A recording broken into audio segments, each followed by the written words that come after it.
데살로니가 교회의 이 성도들은 사도 바울이 전해준 복음을 듣고 예수 그리스도께서 멀지 않아 다시금 재림하실 것이다, 그렇게 확신하게 되었습니다. 그런데 짧은 기간 사도 바울이 그들과 함께 거해서 그랬는지 정확하게 이 죽음과 재림과의 관계에 대해서 잘 알지를 못했어요. 그래서 그들은 믿기를 빨리 주님께서 재림하시면 좋을 텐데, 내가 죽기 전에 주님께서 재림하시면 내가 죽음을 경험하지 않고 영광 중에 주와 더불어 영생 복락을 누릴 텐데, 이와 같은 생각을 가졌어요. 그러니 자신이 나이가 먹어가고 기력이 쇠진해져 가고 이제 머지않아 나는 세상을 떠날 거야 라고 생각할 때에는 마음이 굉장히 초조했던 것이죠. 내가 죽기 전에 주님이 오심을 봐야 되는데, 이런 생각을 가졌고, 그런가 하면 기다리다가 연로하신 분은 먼저 세상 떠나잖아요. 그런데 그 모습을 보면서 너무 슬픈 마음을 가진 거예요. 예수님이 오시는 것도 못 보고 저렇게 세상을 떠났구나. 그렇게 생각을 하는 것은 살아 생전에 오시는 주님을 만나야 영생을 얻을 수 있다, 그것이 구원이다, 이렇게 그들이 생각했었기 때문입니다. 이 잘못된 이 재림관 또는 종말론을 사도 바울이 바라보면서 똑바로 잡으려고 이제 오늘 본문의 말씀으로 데살로니가 교인들에게 주시는 말씀이에요. 혹 여러분들은 그런 생각 해보지 않으셨습니까? 내가 죽기 전에 주님께서 재림하시면 얼마나 좋을까? 그러면 나는 죽음을 경험하지 않고, 그렇잖아요? 죽음을 경험하지 않고 주와 더불어 영원히 살 것인데, 그런 생각 해보셨어요? 네, 고개를 끄덕이시는 분이 계신데요. 저도 그런 생각을 해본 적이 있어요. 여러분, 데살로니가 교회가 개척되고 이 짧은 시간에 이 복음의 모든 내용을 다 듣지 못해서 나타나는 현상이라고 볼 수 있겠습니다. 자, 오늘 13절 말씀에 그들의 잘못된 이 생각을 바로잡기 위하여 뭐라고 말씀하는지 우리 13절 말씀을 다시 읽겠습니다. 시작. 형제들아, 자는 자들에 관하여는 너희가 알지 못함을 우리가 원하지 아니하노니 이는 소망 없는 다른 이와 같이 슬퍼하지 않게 하려 함이라. 아멘. 자, 이 말씀에서 자는 자들은 누구일까요? 그리스도 안에서 먼저 죽은 자들, 그들을 자는 자들로 표현했습니다.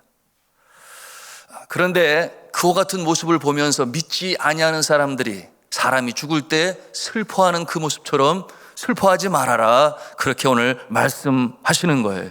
왜냐하면 자는 자들이라고 표현하는 것은 첫 번째로 이 험한 세상을 열심히 살았으니 이제는 수고하고 안식한다, 그런 의미를 가지고 자는 자들로 그렇게 표현을 했어요. 이런 생각은 믿지 아니하는 사람들도 이 세상을 떠나면 영면에 영원한 잠에 안식에 든다, 그렇게 생각을 하지요.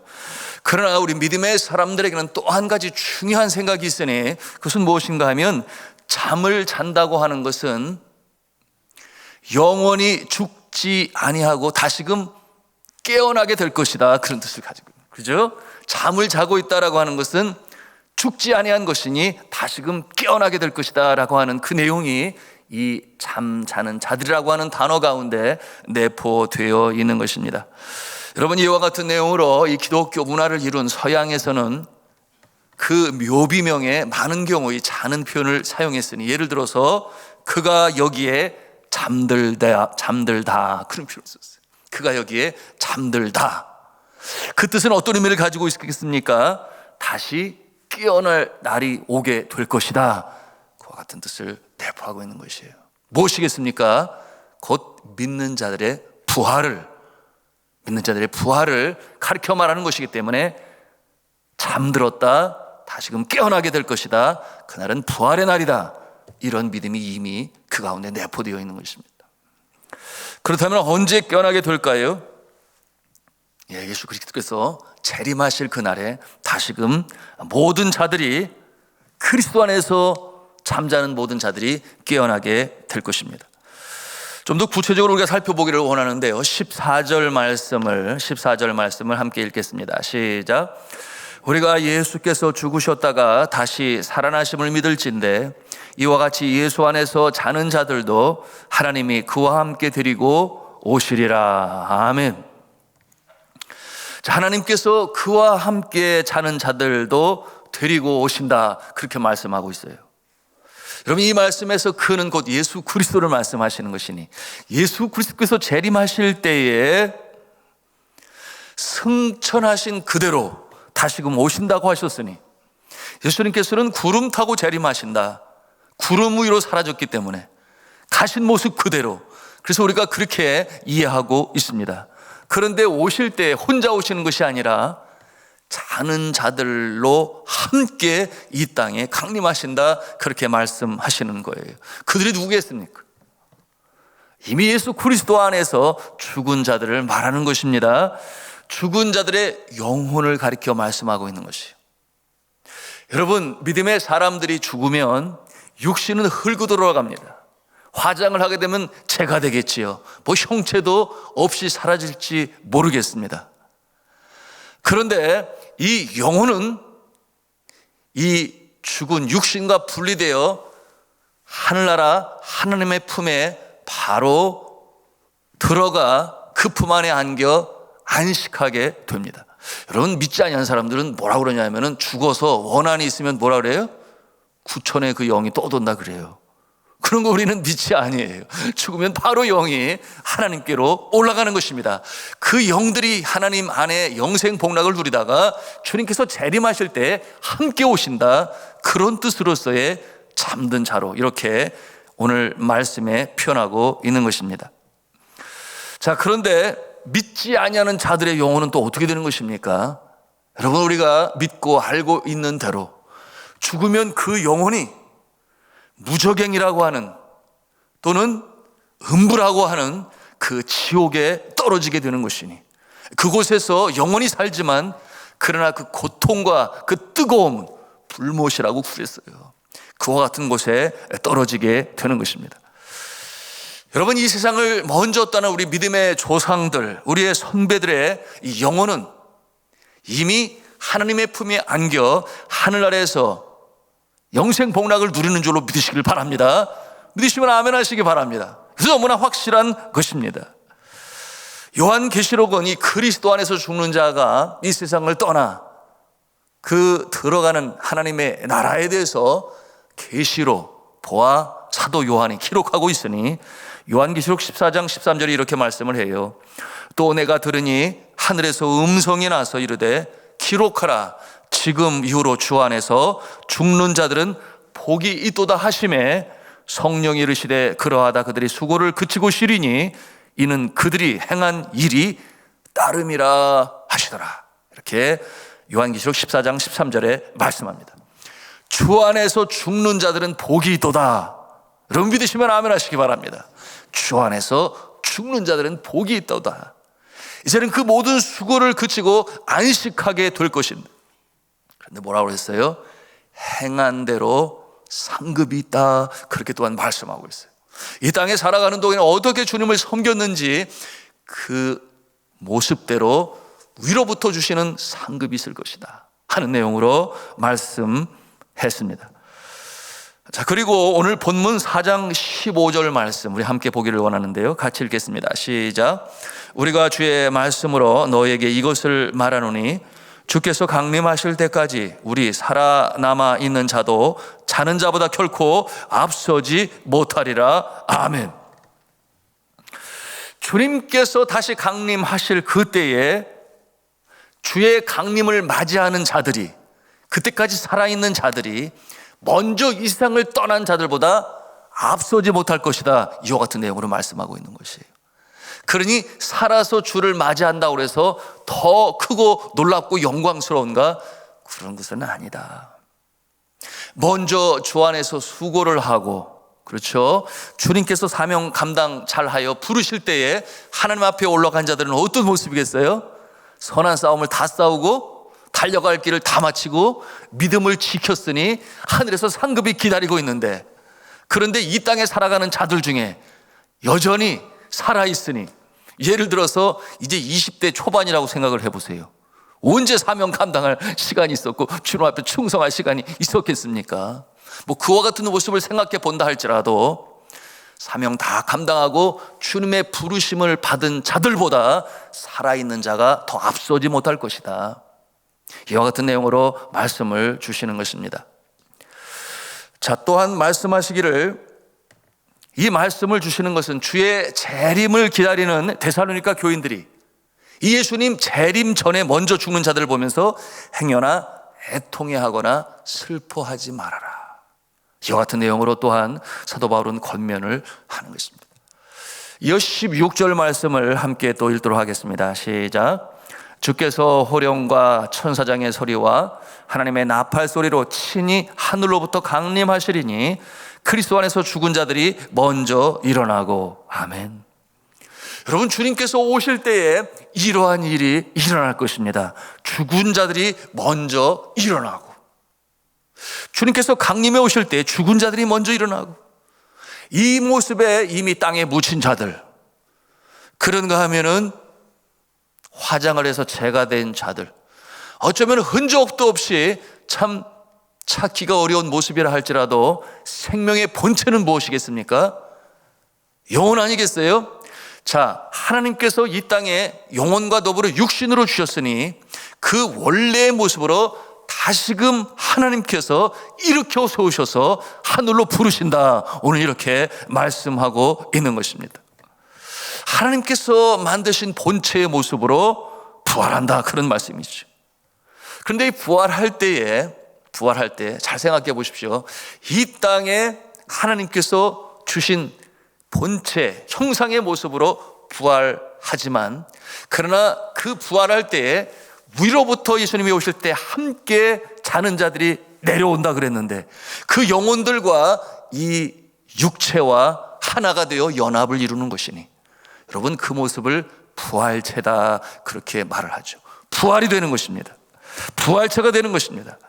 자, 이것이 참 신령한 역사인데 사람의 생각으로는 도무지 이게 뭐 논리적으로 추론적으로 쉽지는 않아요. 왜냐하면 사람의 뜻과 사람의 생각으로 헤아릴 수 없는 신령한 세계의 일이기 때문에 그러해요. 성경이 말씀하니 우리가 그것을 믿음으로 받아들이는 것입니다. 이어 17절 말씀 같이 읽도록 하겠습니다. 시작. 그 후에 우리 살아남은 자들도 그들과 함께 구름 속으로 끌어올려 공중에서 주를 영접하게 하시리니 그리하여 우리가 항상 주와 함께 있으리라. 아멘. 주께서 강림하실 때 여전히 살아있는 자들, 그들도 부름을 받아 구름 위로, 다시 말하면 공중으로 부름을 받아 올라가게 되는데, 그때에 우리뿐만 아니라 신령한 부활체가 된 그들과 함께 올림을 받아요. 이것을 사람들은 말하기를 휴거라, 뭐 그런 말을 사용하는데, 그 올라가는 이유가 무엇인지 오늘 말씀하고 있으니 강림하시는 주님을 영접하기 위하여 라고 말씀하고 있어요. 자, 그렇다면 우리에게 이런 질문이 있을 수 있어요. 그러면 하늘나라가 공중에 있는 것입니까? 신령한 부활체의 모습으로 올라가는 자들이나 살아서 부름을 받아 위로 올라가는 자들이나 이 공중에서 하늘나라에서 영생 복락하는 것입니까? 그렇지 않아요. 여러분, 예수 그리스도께서 강림하시는 것은 공중에서 강림하시지만 그 목적지가 어디겠습니까? 땅이에요. 이것을 확실히 알아야 합니다. 이 땅이 목적지가 돼서 강림하여 이 땅에 강림하는 것이니, 여러분, 우리가 부름을 받아 올라가서 공중에서 주를 영접하고 바로 이 땅에 내려옵니다. 그 시간이 길지가 않아요. 그런데 휴거론자, 일을 하다가 부름을 받고 뭐하다 부름을 받고 많이 들으셨지요? 그래서 공중에서, 천국에서 영원한 하늘나라가 있을 것이라고 생각하는 이와 같은 세대주의자들의 해석은 우리가 믿고 있는 이 장로교 개혁주의 신앙에서는 그렇지 아니에요. 바로 이 땅에 강림하게 되는데요, 이 땅에서 주와 더불어 영원히 살게 되는데요, 그 모습은 어떠한 모습이 되는 것인가? 신령한 부활체의 모습으로, 변한 모습으로 강림하여 살게 되니, 부름받아 올라갈 때에 하나님의 신령한 역사가 그 부활체의 모습이 그렇고 우리 살아있을 때의 육체의 모습으로 영원히 사는 것이 아니라 신령한 부활체의 모습으로 우리도 변화하여 이 땅에서 영생 복락을 누리게 되는 것이니, 여러분, 그와 같은 모습은 이 땅의 모습이 주님이 강림하실 그때에 그대로 금천구 시흥동 그리고 서울시청 중구 그런 모습이 아니라, 여러분, 새하늘 새 땅으로 완전히 변하게 되는 것이니, 신천신지라 그랬어요. 새로운 모습으로 변하게 되니 그 신천신지의 모습에 시민으로 살아가기 위하여 우리 본래 이 눈에 보이는, 물론 그때도 보이겠지만 어떠한 모습으로 바뀌어야 되는가?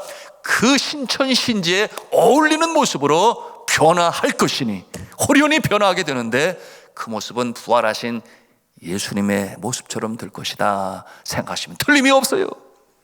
왜냐하면 죽음을 경험하신 예수 그리스도께서 다시금 부활하실 때는 살아있을 때 모습하고 달랐지요? 네, 달랐어요. 그래서 두려워와 떨고 있는 다락방에 숨어있는 제자들에게 노크를 하고 문 좀 열어라 그랬어요? 그러지 아니하고 바로 나타나셨으니 공간을 초월하고, 그런 거 하면은 갈릴리 바다에서 조얼하고 있는 그 제자들에게 호련히 나타나게 하셨으니, 그리고 조반을 준비하셨다 그러셨는데, 또한 시간을 초월하는 신령한 부활체의 모습들로 우리의 모습도 바뀌게 될 것이다. 그것이 바로 신천신지에서 우리의 신령한 거룩한 몸이 되는 것이요, 또한 먼저 죽음을 경험한 자들도 영과 육이 연합체를 이루어 신령한 부활체가 되어 그 신령한 신천지에서 영원히 사는 줄로 여러분 믿으시면 아멘 하시기 바랍니다. 그것이 성경이 우리에게 밝히 가르쳐 말씀하시는 것입니다. 우리가 늘 기도하는 대로 뜻이 하늘에서 이룬 것 같이 이 땅에서도 온전히 이루어지는 때가 바로 주 예수 그리스도께서 강림하시는 날이요, 그리고 이 땅이 신천신지의 모습으로 바뀌는 모습이요, 우리 자신도 또 먼저 세상을 떠난 자들도 거룩한 부활체의 모습으로 부활하는 그 때가 바로 주 예수 그리스도의 강림의 때가 되는 것이니, 여러분, 이와 같은 내용으로 요한계시록 21장 1절 2절에서 뭐라고 말씀하시는가? 또 내가 새 하늘과 새 땅을 보니 처음 하늘과 처음 땅이 없어졌고, 그렇죠, 이 세상이 그렇게 변화한다 그 말이에요. 바다도 다시 있지 않더라. 또 내가 봄에 거룩한 성 새 예루살렘이 하나님께로부터 하늘에서 내려오니 그 준비한 것이 신부가 남편을 위하여 단장한 것 같더라. 아멘이지. 그리고 그 새로운 나라는 어떠한 모습인가? 이어서 사도 요한이 계시를 통해 본 것으로 묘사하고 있으니, 내가 들으니 보좌에서 큰 음성이 나서 이르되 보라, 하나님의 장막이 사람들과 함께 있음에 하나님이 그들과 함께 계시리니 그들은 하나님의 백성이 되고 하나님은 친히 그들과 함께 계셔서 모든 눈물을 그 눈에서 닦아주시니 다시는 사망이 없고 애통하는 것이나 곡하는 것이나 아픈 것이 다시 있지 아니하리니 처음 것들이 다 지나갔음이로라. 아멘이에요. 자, 성도 여러분, 우리가 이 소망을 가지고 오늘 이 한날도 살아갑니다. 우리가 환난 가운데서도 인내하고 소망 중에 즐거워하며 늘 기도의 심씀으로 살아가는 이유 중에 하나는 바로 저 하늘나라가 여러분 멀지 아니에요. 멀지 아니에요. 어제도 김우미 권사님 부친께서 장수하셨지요. 92세에 연세로 소천하셨는데, 여러분, 우리에게 죽음이 멀리지 아니에요. 그러나 그 하늘나라 천국 소망을 두고 오늘을 살아갈 때 그것이 힘이 되고 능력이 되었어. 우리가 힘차게 전진해 나가는 것입니다. 이와 같은 소망과 확신, 믿음 가운데 어려운 세상을 이겨나가시는 저와 여러분 되시기를 저는 주님의 이름으로 축원합니다.